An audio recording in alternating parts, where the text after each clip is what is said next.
사도신경으로 신앙 고백 드리겠습니다. 나는 전능하신 아버지 하나님, 천지의 창조주를 믿습니다. 나는 그의 유일하신 아들, 우리 주 예수 그리스도를 믿습니다.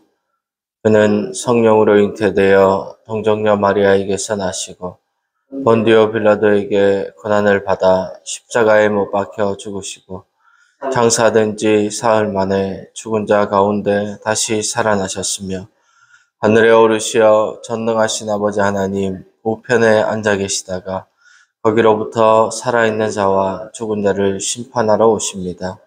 나는 성령을 믿으며 거룩한 공교회와 성도의 교제와 죄를 용서받는 것과 몸의 부활과 영생을 믿습니다. 아멘. 찬송가 543장입니다. 찬송가 543장입니다.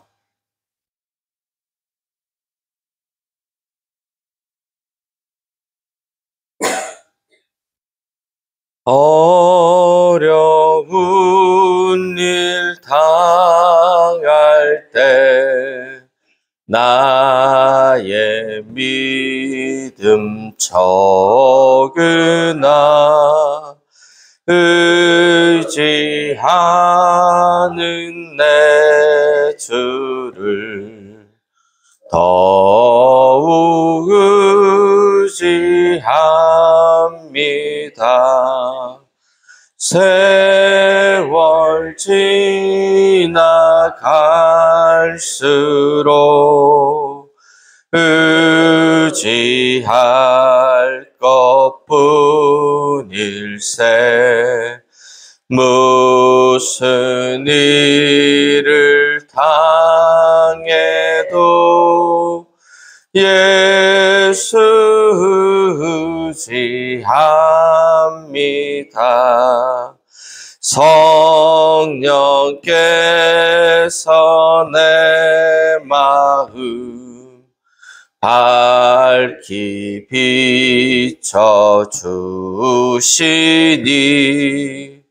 인도하심 따라서 주만 의지합니다. 세월 지나갈수록 의지할 것뿐일세. 무슨 일을 당해도 예수 의지합니다.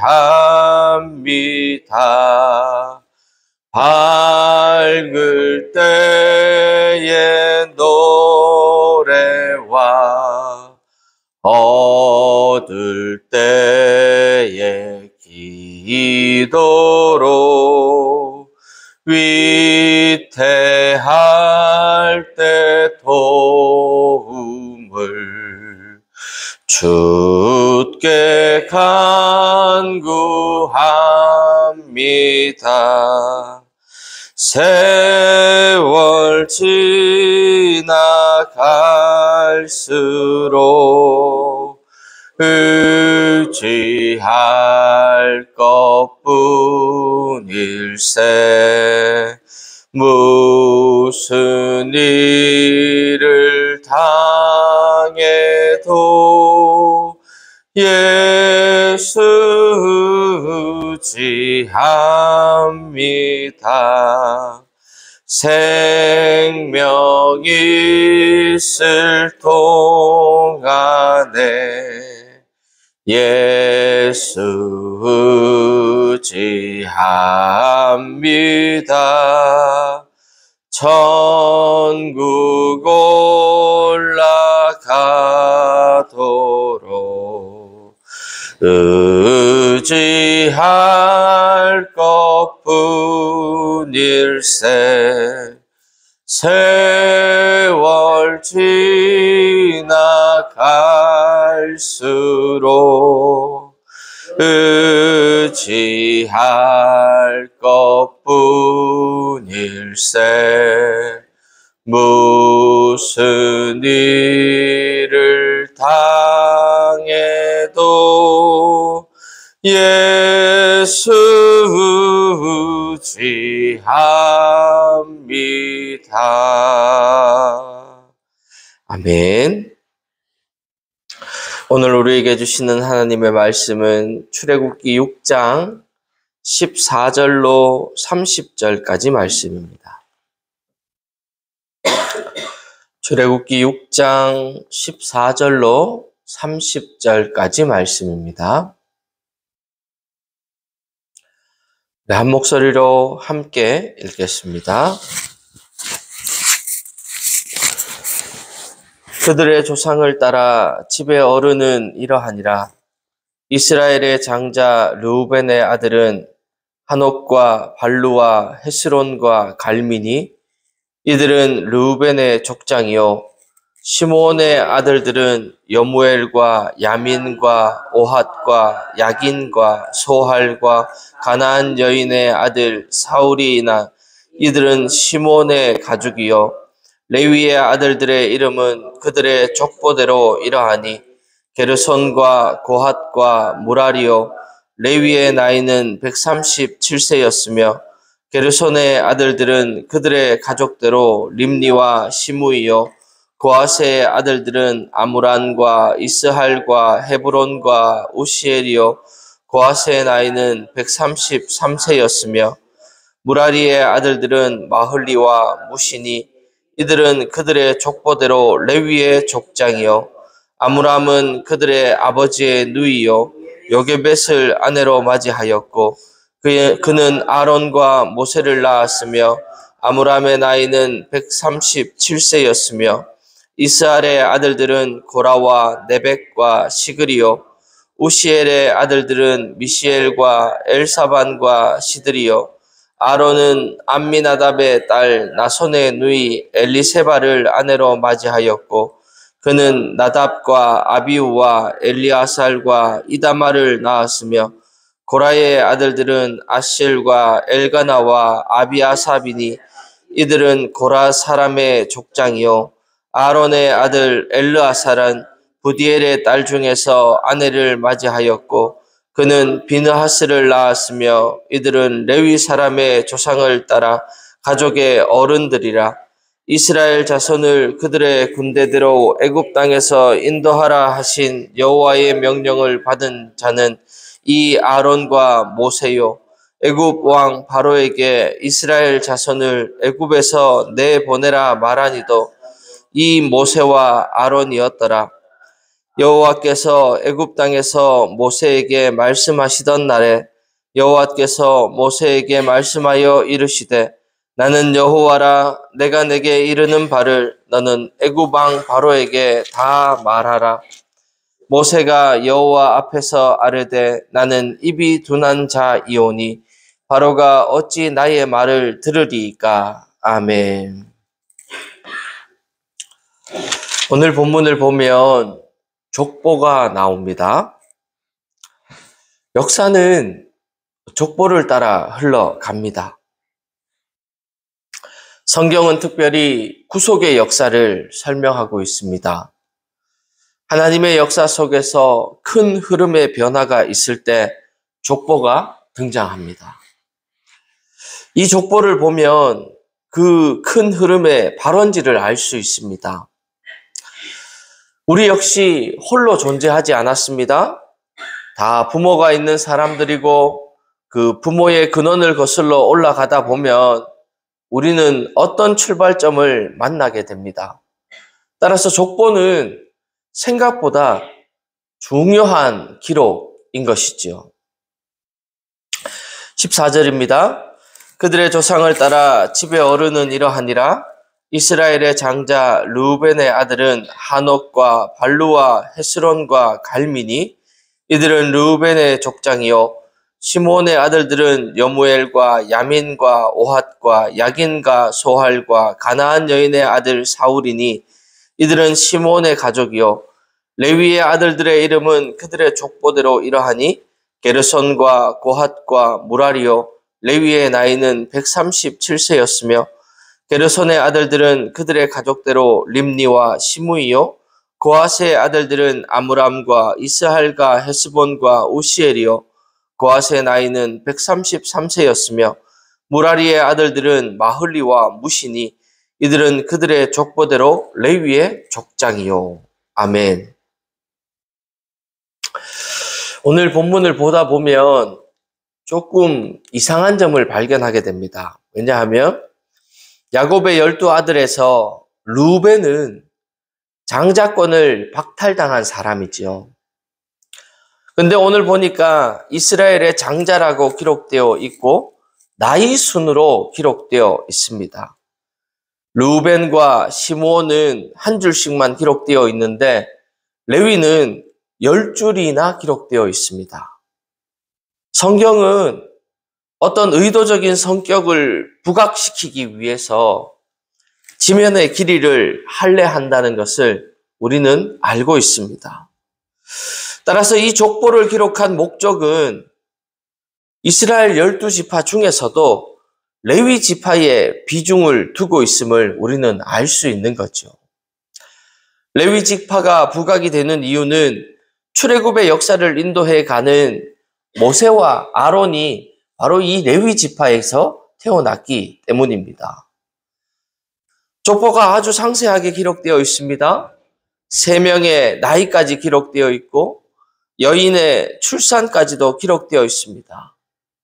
시므온이 가나안 여인과 결혼을 했고 그 여인과의 사이에서 아들 사울이 태어났음을 정확하게 밝히고 있습니다. 20절입니다.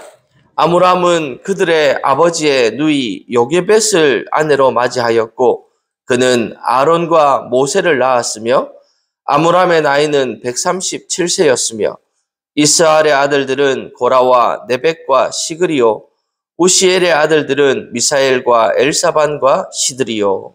아멘. 아므람은 아버지의 누이 요게벳과 결혼했던 것이죠. 요게벳이 누구입니까? 아므람의 고모입니다. 모세와 아론의 아버지 아므람은 레위 지파를 따라왔지만 엄청난 결혼을 한 겁니다. 누구하고 결혼한 거예요? 고모하고 결혼한 거예요. 나중에 레위기 18장을 가보면 근친 결혼은 절대로 금지되어 있습니다. 따라서 모세가 율법을 반포할 때 근친 결혼을 금하는 법령이 되려면 족보를 굳이 밝힐 필요가 없습니다. 하지만 성경은 그런 점에서도 하나도 가감 없이 다 기록합니다. 어쨌건 미리암, 아론, 모세는 아므람과 그 고모 요게벳 사이에서 태어났음을 우리는 오늘 이 족보를 통해 알 수 있는 거죠. 여러분, 족보가 가지는 의미를 크게 5가지 정도로 정리할 수 있습니다. 첫 번째로 성경의 각 개별적인 사건이 관련이 없고 단절됨에도 불구하고 전체적으로 통일성을 잃지 않고 있다는 거예요. 단절된 사건의 기록이지만 족보를 따라 올라가다 보면 그 어느 가문에서부터 시작이 되었는지 결국 그 이야기 전체가 통일성을 가지게 된다는 겁니다. 두 번째로 족보는요, 끊임없는 하나님의 은혜의 흘러감을 강조합니다. 은혜는 어느 날 불쑥 주어지는 게 아니라 우리 선조 때로부터 은혜의 물줄기가 흐르고 있음을 알려주고 있는 것입니다. 세 번째로 오늘날 우리가 살아가는 나이의 계수함을 깨닫게 합니다. 여러분, 오는 것도 시간이지만 가는 것도 시간이 있다는 것입니다. 네 번째로 족보를 보면 우리는 그 족보에 내가 어떻게 기록되어야 할 것인가를 생각하게 만드는 것입니다. 그런 의미에서 족보에 이름이 거론된다는 것은 영광스러운 일이고 우리의 인생의 한 점을 찍어주는 과정인 것이지요. 다섯 번째로 아론과 모세는 이런 계보 속에서 태어난 자들이지만 그들의 섬김 속에서 이스라엘 백성들은 출애굽하게 되고 가나안 땅으로 들어가게 됩니다. 그럼 왜 모세와 아론을 세웠습니까? 우리는 족보 가운데서 모세와 아론의 역할이 분리되어 있음을 알 수 있습니다. 어느 것이 더 중요한 게 없을 만큼 둘 다 중요해집니다. 모세는 정치적으로 군사적인 또 지도자로서의 소임을 다하고, 그리고 아론은 대제사장적인 집안을 형성하게 됩니다. 그런 면에서 이 두 가지의 출애굽이 이루어지게 되는 것입니다. 모세를 기준으로 정치적, 군사적 출애굽은 애굽으로부터 벗어나기 위한 출애굽이고, 아론은 애굽 꺼내기의 출애굽을 맡고 있는 것이죠. 대제사장직은 눈에 드러나는 출애굽보다는 우리 안에 있는 죄를 끌어내는 출애굽의 역할을 맡았습니다. 따라서 애굽 탈출기는 있지만 애굽 적출기는 또 다른 이야기인 것이죠. 어찌 보면 우리 안에 있는 애굽을 끄집어내는 것이 우리의 몸이 애굽 밖으로 나가는 것보다 더 중요한 것입니다. 이 아론의 집안의 계보를 보면 나중에 구약의 큰 역사를 이끌어가는 하나의 큰 줄기를 이루어 갑니다. 바로 대제사장직의 족보를 이어가는 그 가문이 되는 것이죠. 23절입니다. 아론은 아미나답의 딸 나손의 누이 엘리세바를 아내로 맞이하였고, 그는 나답과 아비후와 엘르아살과 이다마를 낳았으며, 고라의 아들들은 아셀과 엘가나와 아비아삽이니 이들은 고라 사람의 족장이요, 아론의 아들 엘르아살은 부디엘의 딸 중에서 아내를 맞이하였고, 그는 비느하스를 낳았으니 이들은 레위 사람의 조상을 따라 가족의 어른들이라. 아멘. 여러분, 사실 이 족보에 여인의 이름이 기록된 것은 그만큼 큰 역할을 부부가 하고 있음을 밝혀주고 있는 거죠. 예수님의 족보에도 보면 여인의 이름이 총 5명이 등장합니다.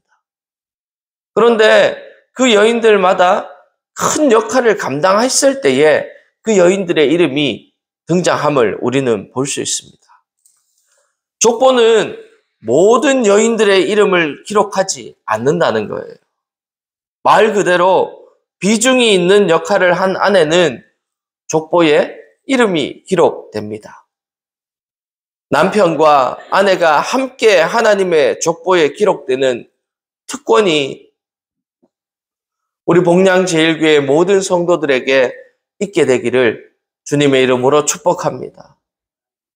그런데 족보에 기록된다고 또 다 선한 결론으로 끝나지는 않습니다. 왜냐하면 오늘 24절에 등장한 고라 자손은 땅이 갈라져서 다 죽게 됩니다. 어쨌든 족보를 통해서 우리는 인생의 역사 속에서 일어나는 흔한 일들이 어떻게 하나님의 큰 구속사를 이끌어가는지를 들여다볼 수 있는 것이죠. 26절입니다. 이스라엘 자손을 그들의 군대대로 애굽 땅에서 인도하라 하신 여호와의 명령을 받은 자는 이 아론과 모세요. 애굽 왕 바로에게 이스라엘 자손을 애굽에서 내보내라 말한 사람도 이 모세와 아론이었더라. 아멘. 출애굽의 역할을 맡게 된 모세와 아론의 족보를 기록한 것은 모세와 아론이 이런 일을 맡게 되지만 그 혈통은 야곱의 셋째 아들인 레위로부터 비롯되었음을 알 수 있다는 것입니다. 우리도 또한 그 족보에 편입될 줄 믿습니다. 족보란 우리가 이 땅에 어떻게 존재했는지 기억하게 되는 생각의 씨앗들이고요. 과거라는 시간의 흐름을 어떤 방향으로 미래에 연결시킬 것인지 우리가 나아가야 할 방향과 또 우리가 걸어가야 할 미래를 향해 우리를 이끌어가는 힘이 되는 것이지요. 그래서 우리나라 조선시대 때나 이럴 때도 보면 족보를 되게 중요하게 여깁니다. 지금도 어느 지파, 몇 대 손, 이러면서 그런 걸 하는 걸 봅니다. 그죠? 예, 그걸 중요하게 여기는 분들은요, 그 족보 책을 집에 이렇게 막 다 만들어 놓고 막 찾아보는 거죠. 왜 그렇습니까? 이게 나의 역사구나. 족보가 밥을 먹여주지 않고, 족보가 내 삶에 어떤 유익을 주지 않지만, 그에 견줄 만한 힘을 이 족보가 주는 거죠. 아, 나는 이런 역사적인 존재이구나.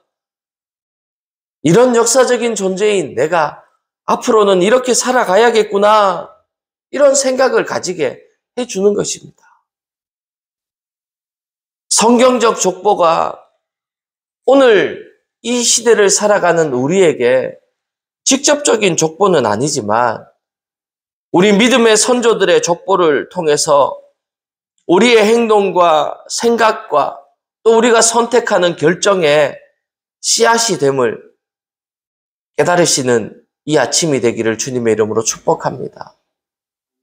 우리가 이 족보를 바라보고 이 족보에 등장하는 사람들을 바라보며 오늘날 우리의 모습을 돌아보게 되는 거죠.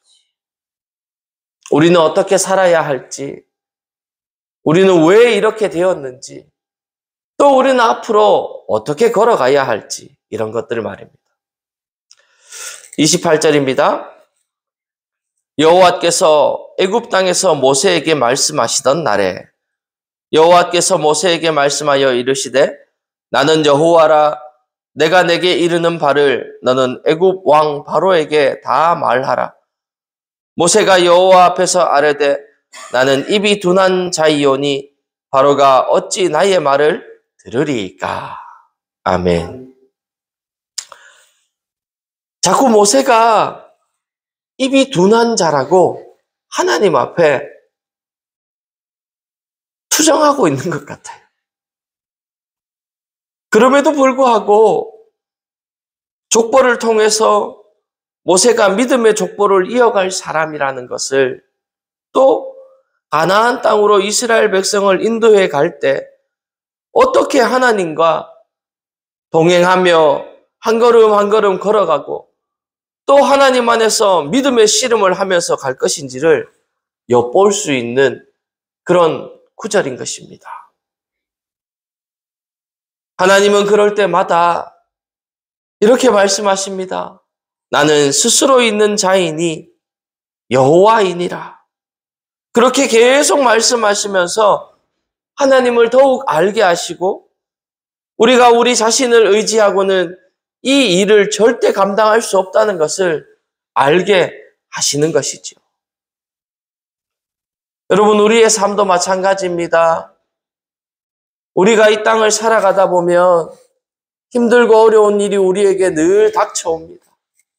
하지만 그럴 때 우리의 삶을 바라보고 우리의 인생을 바라보게 된다면 우리는 이 길을 걸어갈 수 없는 것이죠. 하지만 이런 족보를 바라보게 될 때에 이 족보 가운데에서 끊어지지 아니하는 하나님의 은혜를 발견하게 되는 줄 믿습니다. 위로부터 흘러내리는 은혜의 물줄기가 아래로 흘려내려갈 것이라는 것을 우리는 족보를 통해 볼 수 있고 알 수 있고 깨달을 수 있는 것입니다. 우리는 어떻게 이 믿음의 족보에 우리의 이름이 기록될 것인가에 우리 인생의 목적을 두고 우리가 한 걸음 한 걸음 걸어가고 오늘 이 모세와 같이 때로는 불평하고 때로는 하나님 앞에 투정하지만 하나님은 끊임없이 우리에게 나는 스스로 있는 자이니라 여호와이니라 내가 강한 팔과 강한 손과 편팔로 너희를 인도하여 내리라 하는 이 하나님의 말씀을 듣고 또 그 말씀을 따라 걸어갈 때에 우리의 인생이 모세와 같이 또 그리고 오늘 족보에 기록된 여러 인물들과 같이 하나님의 역사의 족보에 우리의 이름을 올리게 될 줄 믿습니다. 오늘 하루의 삶 가운데에서도 어디를 가든지 무엇을 하든지 누구를 만나든지 우리가 이러한 존재이며 우리가 믿고 따라가는 존재가 이 하나님이라시라는 것을 잊지 말고 걸어갈 때 우리가 하나님의 큰 영광을 드러내는 복되고 귀한 인생이 될 줄 믿습니다. 기도하겠습니다. 거룩하신 하나님 감사합니다. 오늘도 저희들에게 새로운 한 날을 허락하여 주시고 또 새날의 첫 시간 이 아침 하나님 앞에 예배할 수 있는 건강과 여건과 환경들을 허락하여 주시니 감사합니다.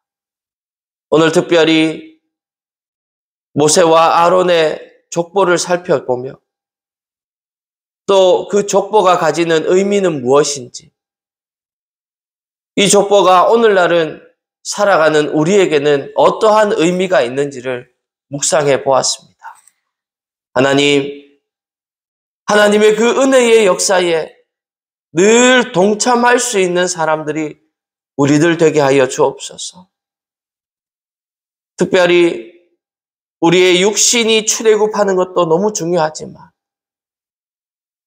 우리 가운데 그 마음의 죄에서 출애굽시켜 낼 수 있는 그것이 우리 삶에 충만해지게 하여 주옵소서. 하나님을 믿고 따를 수 있는 우리의 인생 되게 하시고 늘 하나님 안에서 판단하고 하나님 안에서 생각하고 하나님 안에서 결정할 수 있는 믿음의 족보의 사람이 우리 복량제일교회 모든 성도들 되어질 수 있도록 주님 은혜를 더하여 주옵소서. 주님께서 오늘 하루도 그렇게 살아가려고 애쓰고 힘쓰는 우리에게 함께 하시고 도우시고 역사하여 주실 줄 믿사옵고 우리 주 예수 그리스도 이름으로 간절히 기도하옵나이다. 아멘. 우리 주 예수 그리스도의 구원의 은혜와 그 독생자 예수를 죽이시기까지 우리를 사랑하신 하나님의 놀라우신 사랑하심과 지금도 우리와 함께 하셔서 위로하시고 교통하시고 충만케 하시는 성령 하나님의 함께 하심이 이제 우리가 어떤 사람인지 어디에서부터 온 사람인지 우리의 믿음의 선조들의 모습을 바라보고 하나님의 모습을 바라보며 그 하나님의 은혜의 역사에 이름이 기록되고 또 그 하나님의 은혜의 역사에 함께 동참하기를 소망하며 결단하는 우리 모든 성도들의 머리 위에 그 가정 위에 이 교회 위에 이제로부터 영원토록 함께하옵시기를 간절히 축원하옵나이다. 아멘.